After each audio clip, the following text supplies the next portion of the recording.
Hello दोस्तों, कैसे हैं आप सभी लोग। चलते हैं आज के इस वीडियो में। कल हम लोगों ने देखा था कि सूर्य के आंतरिक संरचना के बारे में थोड़ा बहुत हमने पढ़ा था, बाई स्ट्रक्चर। और उसमें हमने देखा था कि जैसे लास्ट जो हम लोगों ने पढ़ा था उसमें सूर्य के अंदर पाए जाने वाले रासायनिक तत्वों के बारे में, और जो नाभिकीय संलयन की क्रिया होती है अर्थात हाइड्रोजन किस में कन्वर्ट होता है, हीलियम में, और यह एक ऊर्जा का स्रोत माना जाता है। ठीक है, यानी कि उसी से ही प्रकाश निकलता है। आज हम चलते हैं सूर्य की आंतरिक संरचना के बारे में पढ़ने के लिए।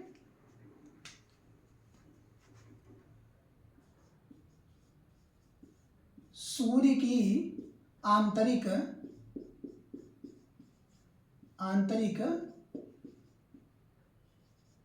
संरचना। ठीक है, सूर्य की आंतरिक संरचना को अगर हम देखें तो इनको कई पार्ट में डिवाइड किया गया है, कई पार्ट में। जैसे पहला है हमारा,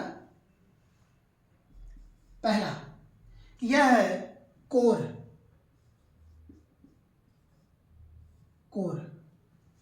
ठीक है, यही कोर बोलते हैं, क्रोड बोलते हैं, कोर बोलते हैं इसको। ठीक है, दूसरा है विकिरण मेखला।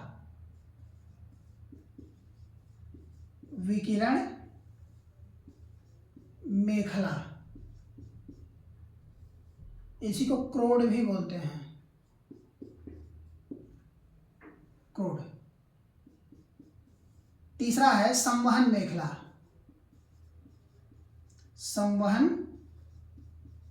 मेखला।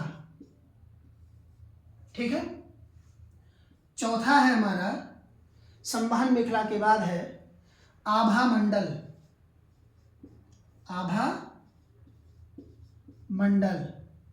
पांचवा है प्रकाश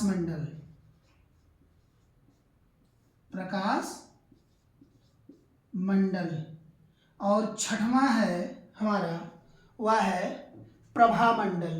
ठीक है, इसी प्रकाश मंडल को वर्ण मंडल भी कहते हैं। तो कहीं कहीं आपको प्रकाश मंडल मिलेगा और कहीं कहीं ये आपको वर्ण मंडल भी मिलेगा, वर्ण मंडल। और लास्ट है आपका प्रभा मंडल। ठीक है, ये होता है जिसे हम क्या कहते हैं, कोरोना।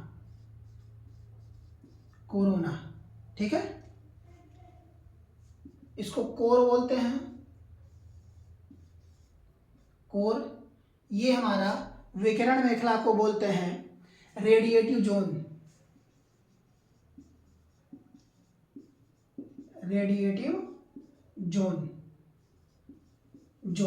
ठीक है, और ये हमारा संवहन मेखला को बोलते हैं कन्वेक्टिव जोन।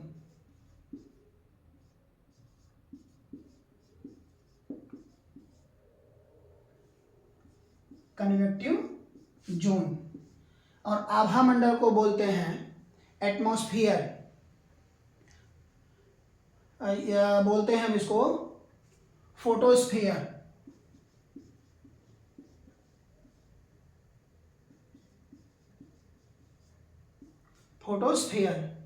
ठीक है, स्फीयर। और वर्ण मंडल को हम बोलते हैं क्रोमोस्फीयर।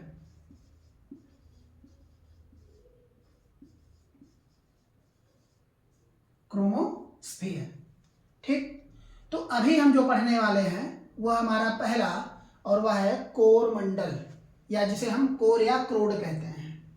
ठीक है, सूर्य की आंतरिक संरचना में यह इसका सबसे आंतरिक भाग होता है।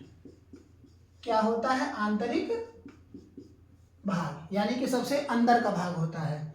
तो अब हम एक एक करके पढ़ना प्रारंभ करते हैं। तो सबसे पहले हम पढ़ेंगे क्या, कोर या क्रोड। ठीक है,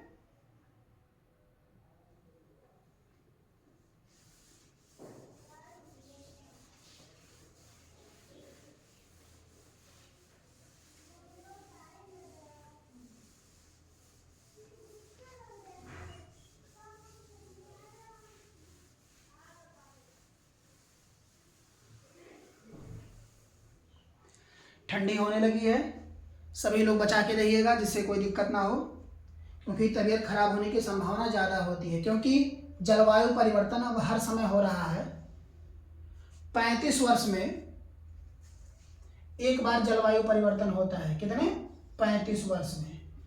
पहले देखा होगा आप लोगों ने कि आज के लगभग 20-25 साल पहले या 30 साल पहले हम मान सकते हैं कि जब हम लोग दुर्गा पूजा देखने के लिए जाते थे, यानी कि नवरात्रि के समय, नवरात्रि के समय क्या होता था, लोग शॉल, स्वेटर, जैकेट सारी चीज़ें पहन करके जाते थे, टोपा वोपा लगा के, बाकायदा मफलर, जिनको शौक हो टोपा लगाने का टोपा लगा ले, जो मफलर पहनना चाहते हैं मफलर पहन लें। तो ये सारी चीज़ें लगा के लोग जाते थे। लेकिन अब क्या है, अब ऐसे ही चले जाते हैं और हमारी ठंडी पूर्णतः स्टार्ट होती है कहाँ से? नवंबर से। अभी कुछ लोग ऐसे होंगे जो निकलते होंगे, तो नॉर्मल सी बात है, गांव में ठंडी तो आ जाती है लेकिन शहर में आते हुए टाइम लगती है। क्यों? क्योंकि शहर में इतना प्रदूषण है कि यहाँ तक पहुँचने में काफ़ी टाइम लग जाता है। जब तक गाड़ियाँ चलती हैं हमेशा, उनसे हमेशा गर्मियाँ निकलती रहती हैं, यानी कार्बन डाइऑक्साइड निकलता रहता है। तो उससे क्या होता है, ठंडी ज़्यादा एहसास शहर में ना हो करके गांव देहात में ज़्यादा होता है। अभी देखेंगे शहर में ही तो आपको एहसास होगा ठंडी का कब? 10 बजे के बाद हम कह सकते हैं, 10 बजे के बाद होगा, उसके पहले नहीं। तब लगेगा कि हाँ मतलब ठंडक हो रही है। लेकिन गांव में क्या है, गांव में 5 बजे से एहसास हो जाता है भाई ठंडी आ गई है, हो गया है टाइम। तो ये कहते हैं, तो इस वजह से बचा के रहेंगे। जलवायु परिवर्तन के कारण काफ़ी दिक्कतें आती रहती हैं।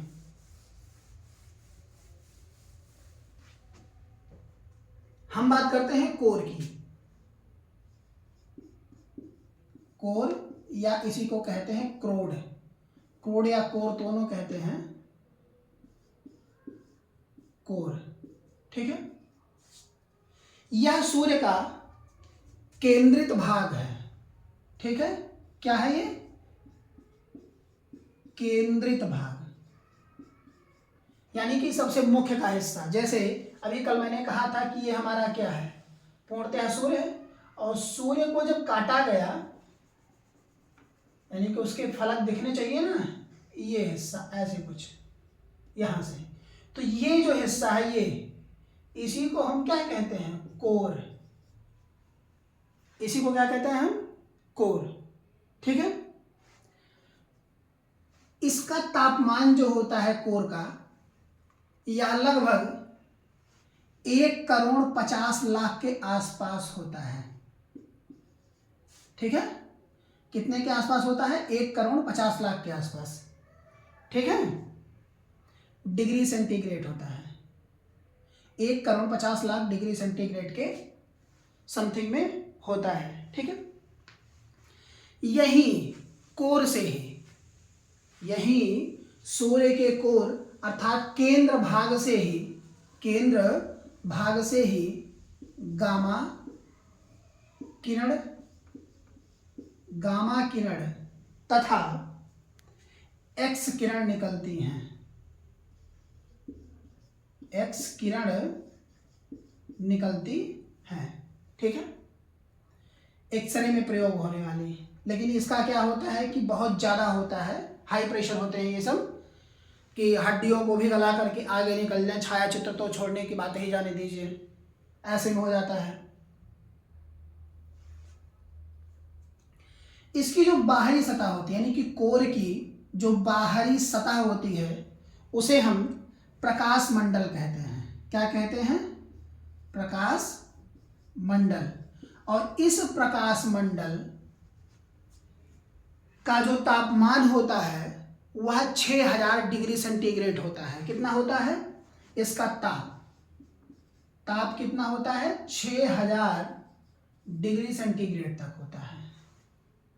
किसका ताप? इसी प्रकाश मंडल का। इसी कोरोना के जस्ट बाद होता है, यानी कि तापमंडल। तापमंडल इसे कहते हैं। यहां तक समझ में आ गया?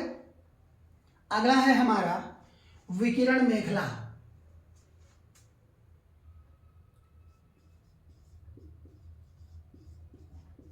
विकिरण मेखला, विकिरण मेखला, इसकी विशेषता क्या होती है? इसकी विशेषता है कि केंद्र से, या हम कहें कि केंद्र के चारों ओर घिरे हुए तथा एक्स किरण, यानी कि जो ये गामा किरण है और एक्स किरण, ये दोनों क्या करते हैं? इस कोर को चारों तरफ से ऐसे घेरे रहते हैं, यानी कि घेरा बना करके इसको रखते हैं। तो यह जो विकिरण मेखला है, इन्हीं अर्थात गामा किरण प्लस एक्स किरण, ठीक है, एक्स किरण, इन दोनों को ये क्या करती है? फोटान के रूप में वितरित कर देती है। किसके रूप में? फोटान के रूप में। फोटान के रूप में वितरित कर देती है।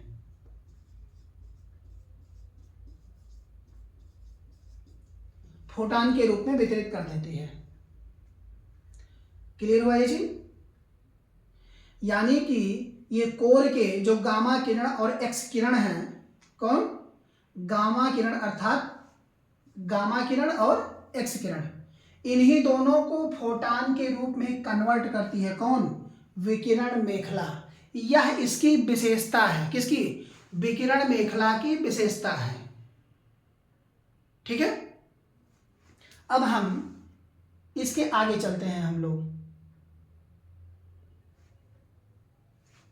ठीक है, अब अगला आता है हमारा संवहन मेखला। संवहन मेखला कौन सा है? संवहन मेखला।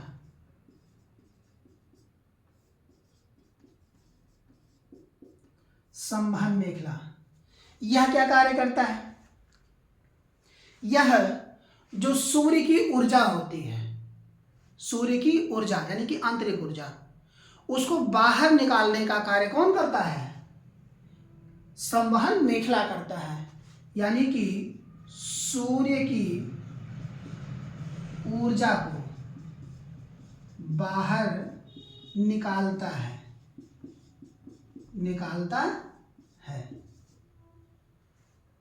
सूर्य की ऊर्जा को बाहर निकालता है कौन? संवहन मंडल। संवहन मंडल सूर्य की ऊर्जा को बाहर निकालता है। तो ये आप सभी को क्लियर हुआ। अब इसके आगे हम चलते हैं। अगला है हमारा आभा मंडल। आप लोग ऐसे इसको नोट करते रहिए जिससे छूटे नहीं। और ये बहुत सरल शब्दों में आप लोगों को हम बता रहे हैं कि अगर किताबी अध्ययन आप लोग करेंगे तो किताबी अध्ययन में इससे कहीं ज़्यादा टिपिकल आप लोगों को देगा। और जो आजकल क्वेश्चन पूछे जाते हैं वो क्वेश्चन नॉर्मली क्या है कि बना करके क्वेश्चन पूछा जाता है। किताबी क्वेश्चन को उतना निर्भर नहीं रहता कोई, क्योंकि जान रहे हैं कि किताब हर कोई रट करके आ रहा है पढ़ने के लिए, तो किताब से ही क्वेश्चन को दे देंगे तो भाई अगला जाहिर सी बात है कि पकड़ लेगा। उसको थोड़ा सा कन्वर्ट, मतलब मिर्च मसाला लगा करके उसको बनाते हैं अच्छा खासा,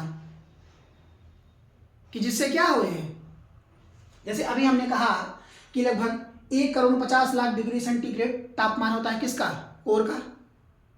तो उसको ऐसे नहीं पूछ लेंगे कि कोर का तापमान कितना होता है, नहीं, ऐसे बनाएंगे कि सूर्य के आंतरिक भाग जिसे हम कोर के रूप में जानते हैं उनका तापमान अधिकतम कितना होता है, और एक दे देंगे ऑप्शन। लेकिन उसमें ये ऑप्शन एग्जैक्ट नहीं देंगे कि नहीं हम भैया सीधे कह दे रहे हैं कि इसके बाद यही आएगा, ठीक है, नहीं, इसके आसपास में दे देंगे। बाकी कुछ कम दे देंगे, एक दे देंगे कितना 1 करोड़ हो जाएगा, दूसरा दे दिए कि ये समथिंग 2 करोड़ हो जाएगा, 2 करोड़ के आसपास, तीसरा दे दिए कि नहीं ऐसा करते हैं 1.5 है तो 1,45 कर देंगे इसको। तो सबसे नजदीकी हम देखेंगे कि कौन आ रहा है, तो उसी सबसे नजदीकी को लगाएंगे। कभी कभी होता है क्वेश्चन ऐसे पूछ लेते हैं कि पृथ्वी पर सूर्य के प्रकाश को पहुंचने में कितना टाइम लगता है। तो देखा होगा कि बहुत सारे पुस्तक हर तरीके से लिखते हैं, जैसे कहीं लिखते हैं 8 मिनट 20 सेकंड, ठीक है, कहीं के लिख देते हैं इसे 500 सेकंड, ठीक है, और उसके बाद कहीं कहीं 8 मिनट 12 सेकंड लिख देंगे, कई सारे मतलब चीजें लिख देती हैं। तो उनको क्या एग्जैक्ट आइडिया नहीं होता, तो क्या करेंगे, एक अनुमानित दे देते हैं, कितना, 8 मिनट, 7 मिनट, 6 मिनट, फिर 10 मिनट। तो हम मिनिमम यानी कि नजदीकी स्थान पर लगाते हैं, उसको ऑप्शन चेक करते हैं। तो नजदीकी स्थान पे कौन रहेगा, 8 मिनट, यानी कि 8 मिनट 20 सेकंड नजदीकी पे है, ना 7 है, ना 6 है, ना 10 है।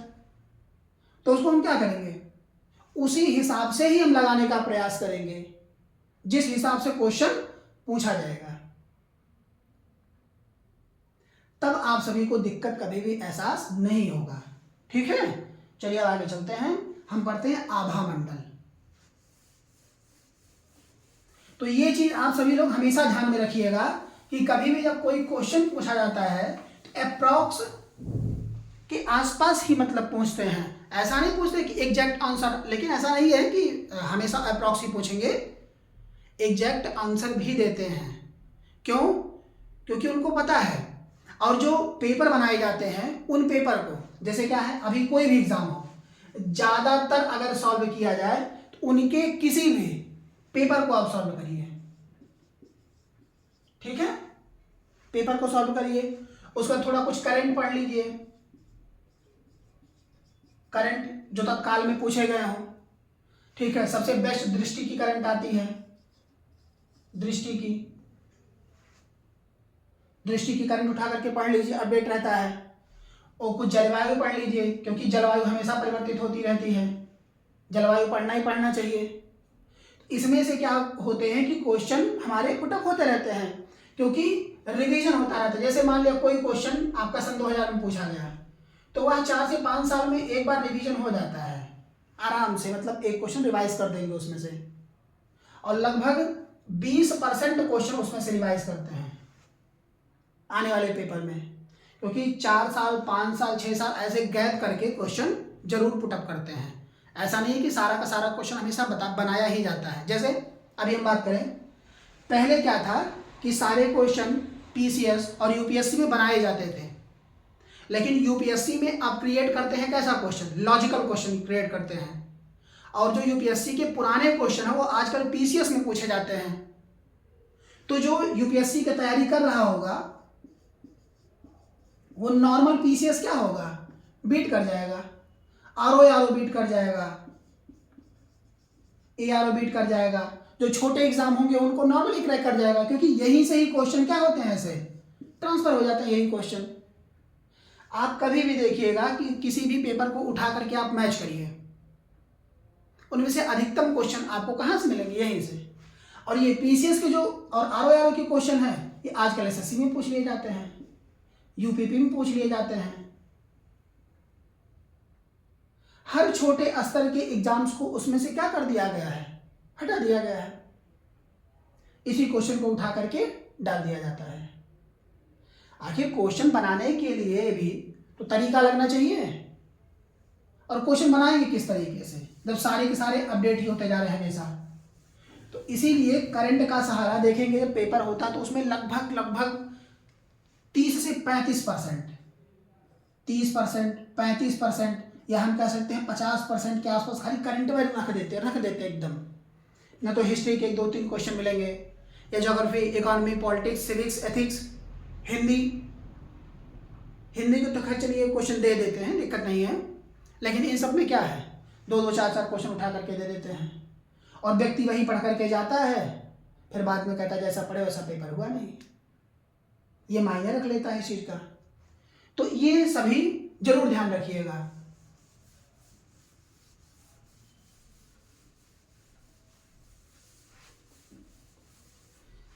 चलिए बात आते हैं अपने टॉपिक पर। हमारा अगला है आभा मंडल।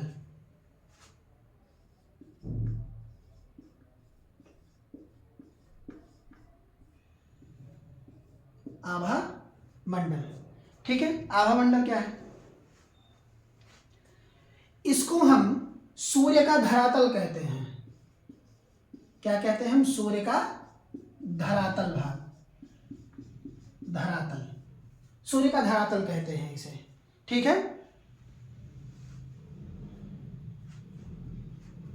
धरातल कहते हैं।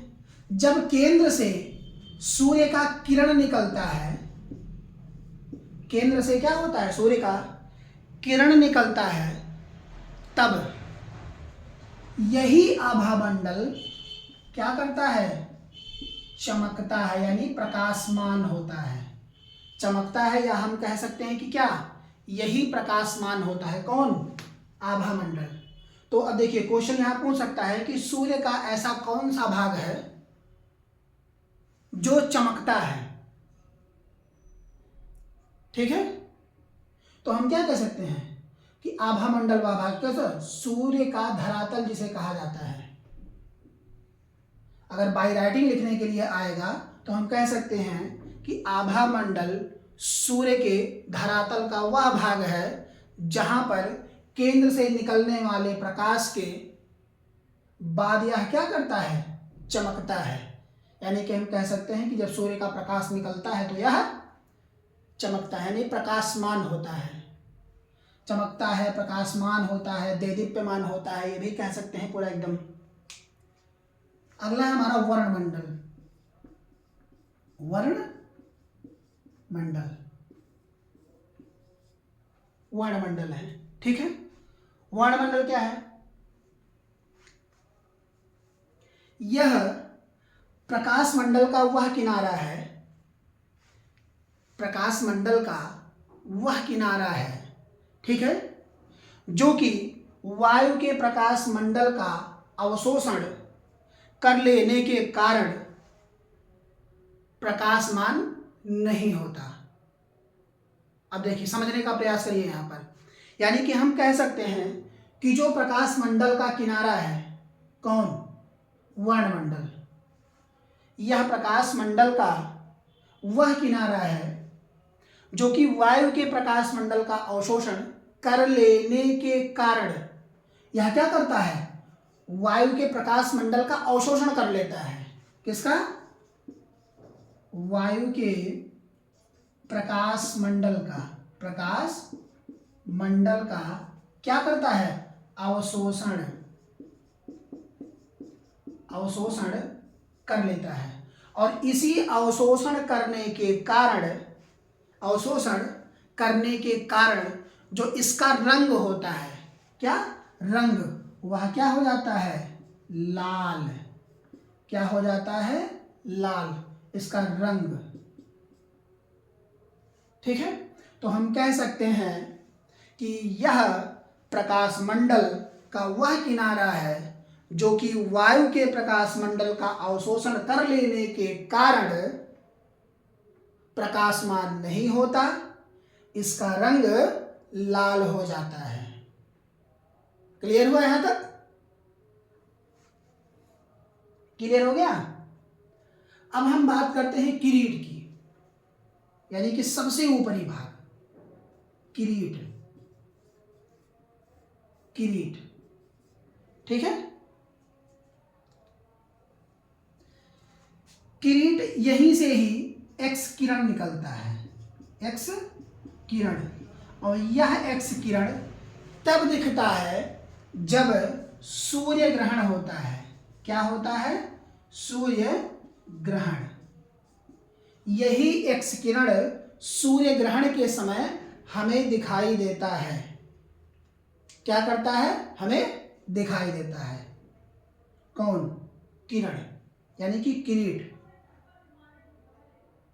ठीक है, अच्छा, जब सूर्य डूबता है आप लोगों ने देखा होगा तो बहुत लाल हो जाता है, अत्यधिक लाल, और जब निकलता है तब भी लाल रहता है। यह वही सूर्य के चारों तरफ की लालिमा होती है जो हमको दिखाई पड़ती है। ठीक है, अगला हमारा सौर्य ज्वालाएं। सौर्य ज्वालाएं, अब ये सौर्य ज्वालाएं क्या होती हैं? यह बाहरी सतह से उठने वाली लपटें हैं, बाहरी सतह से उठने वाली लपटें, बाहरी सतह की लपटें। ठीक है,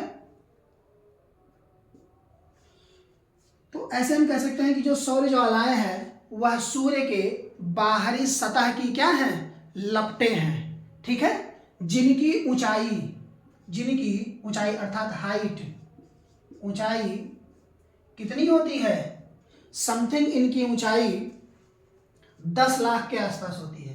कितनी होती है, 10 लाख, 10 लाख।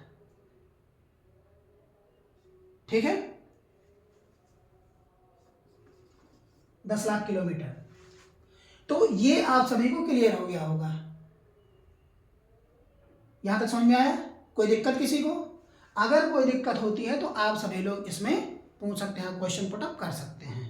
ठीक, अब हम बात करते हैं अगला फ्रॉनहोफर रेखा, इनके बारे में।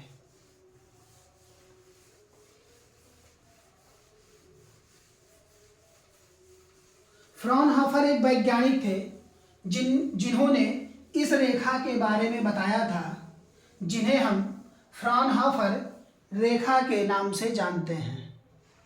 ठीक है,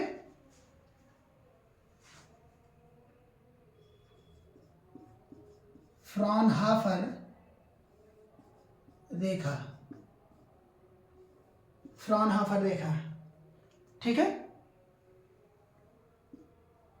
फ्रॉनहोफर रेखा ये एक क्या होती है, काली रेखा होती है, काली रेखा। यह एक काली रेखा होती है। ठीक है, जो सूर्य की सतह पर देखी जा सकती है। किस पर? सूर्य की सतह पर, सूर्य की सतह पर इसको देखा जा सकता है। किसको? इस काली रेखा को, जिसे हम फ्रॉनहोफर रेखा के नाम से जानते हैं। ठीक है, अब हम अगला बात करते हैं सौर्य कलंक, सौर्य कलंक।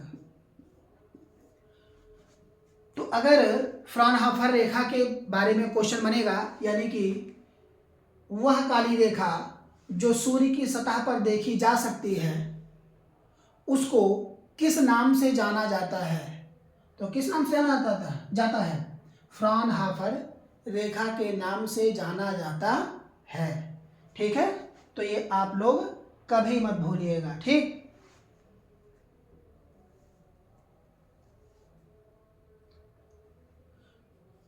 जो सूर्य का भाग होता है कोरोना, ठीक है, अभी अभी हमने पढ़ा, कोरोना से क्या निकलते हैं? एक्स किरण, कोरोना। ठीक है, वही काले रंग का धब्बा होता है, काले रंग का धब्बा, धब्बा। ठीक है, काले रंग का धब्बा होता है, या हम कहते हैं काले रंग का धब्बा विद्यमान होता है,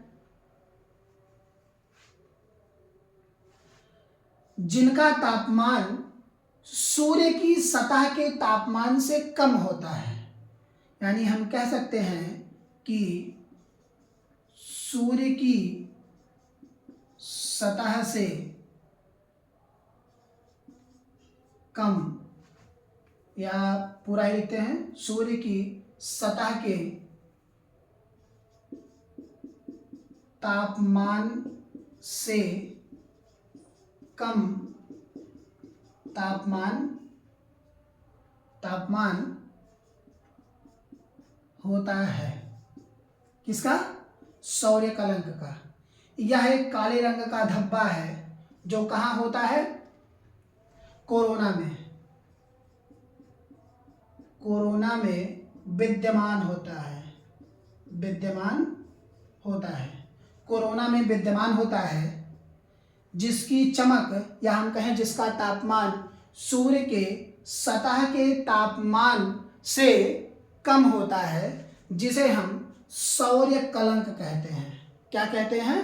सौर्य कलंक। तो यहाँ तक आप सभी को क्लियर हो चुका होगा, ठीक है। अब आइए इसके आगे हम चलते हैं।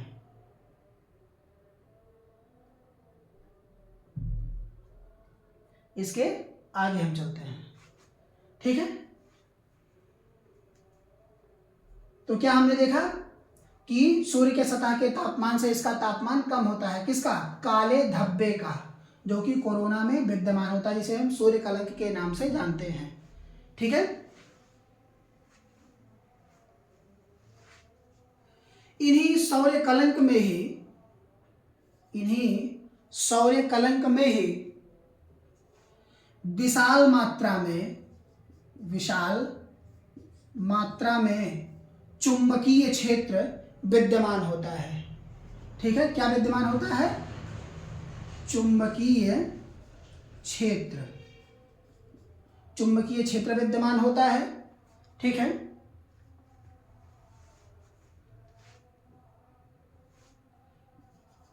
जो ये काले रंग के धब्बे हैं, जिन्हें हम सौर्य कलंक के नाम से जानते हैं, ठीक है, इनसे उत्पन्न ज्वाला, ठीक है, इनसे उत्पन्न ज्वालाओं के परिणाम स्वरूप, किसके परिणाम स्वरूप? ज्वालाओं के परिणाम स्वरूप पृथ्वी के चुंबकीय क्षेत्र में झंझावत उत्पन्न होता है। पृथ्वी के चुंबकीय क्षेत्र में झंझावत उत्पन्न होता है, किसके कारण? इस काले धब्बे में उत्पन्न तापमान के कारण। किसके? पृथ्वी के चुंबकीय क्षेत्र में झंझावत उत्पन्न होता है। झंझावत उत्पन्न होता है।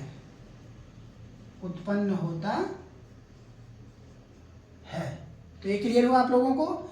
जैसे हमने कहा कि जो ये काले रंग का धब्बा है, जो कि कोरोना में विद्यमान है, इसका तापमान सूर्य की सतह के तापमान से क्या होता है? कम होता है। तापमान से कम तापमान होता है, ठीक है। इसमें विशाल मात्रा में क्या होते हैं? चुंबकीय क्षेत्र विद्यमान होता है, और इन्हीं चुंबकीय क्षेत्र विद्यमान के कारण पृथ्वी के चुंबकीय क्षेत्र में झंझावत उत्पन्न होता है, ठीक है। झंझावत उत्पन्न होता है, और इस सौर्य कलंक का जो चक्र होता है, यह लगभग 11 वर्षों का होता है। 11 वर्षों का होता है, यानी कि अर्थात एक चक्र कितने दिन का होता है? 11 वर्षों का, ठीक है। तो यह क्वेश्चन आपसे पुटअप कर सकता है कि सौर्य कलंक का एक चक्र लगभग कितने वर्षों का होता है, ठीक है। तो हम लोग क्या कहेंगे? 11 वर्षों का होता है, क्या? एक चक्र, ठीक है। तो ये आप सभी के समझ में आ गया होगा। कोई दिक्कत? अगर कोई दिक्कत होती है तो यहाँ क्वेश्चन आप सभी लोग पुटअप कर सकते हैं, ठीक है।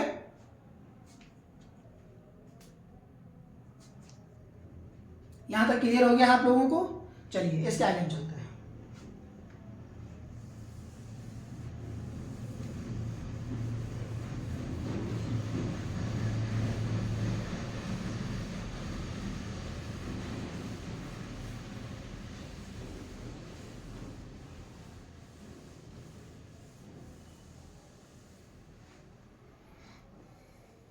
अगला हम बात करते हैं सौर्य पवन।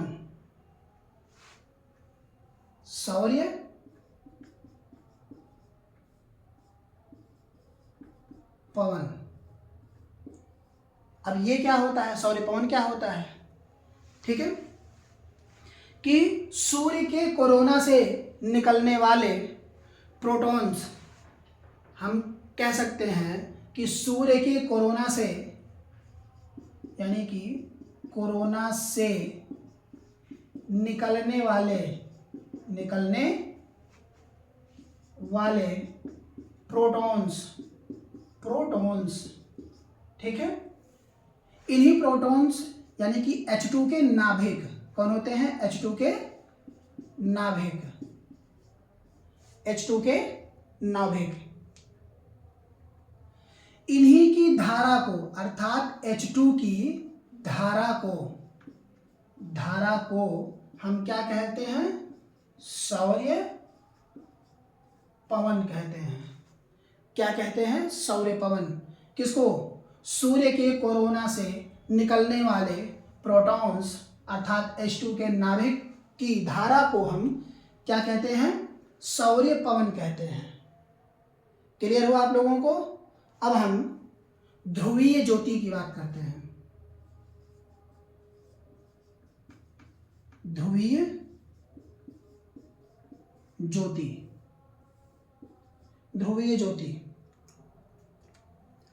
उत्तरी ध्रुव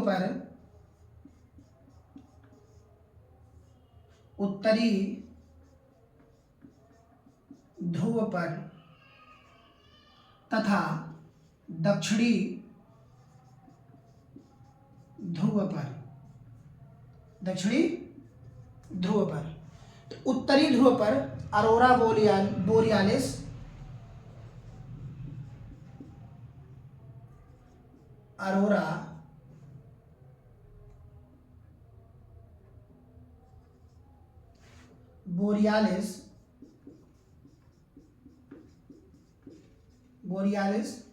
तथा दक्षिणी ध्रुव पर अरोरा ऑस्ट्रियालिस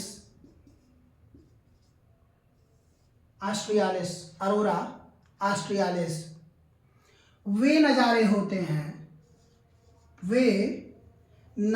होते हैं जो रोशनी की बरसात का आभास करवाते हैं। क्या करवाते हैं? रोशनी के बरसात का आभास, रोशनी के बरसात का आभास करवाते हैं। कौन? उत्तरी ध्रुव पर अरोरा बोरियालिस और दक्षिणी ध्रुव पर अरोरा ऑस्ट्रियालिस, ठीक है। यह क्या करवाते हैं? रोशनी की बरसात का आभास करवाते हैं। यह जो है सूर्य पवन के, सूर्य यानी कि वायुमंडल और सौर्य पवनों के घर्षण से उत्पन्न होते हैं। किससे? वायुमंडल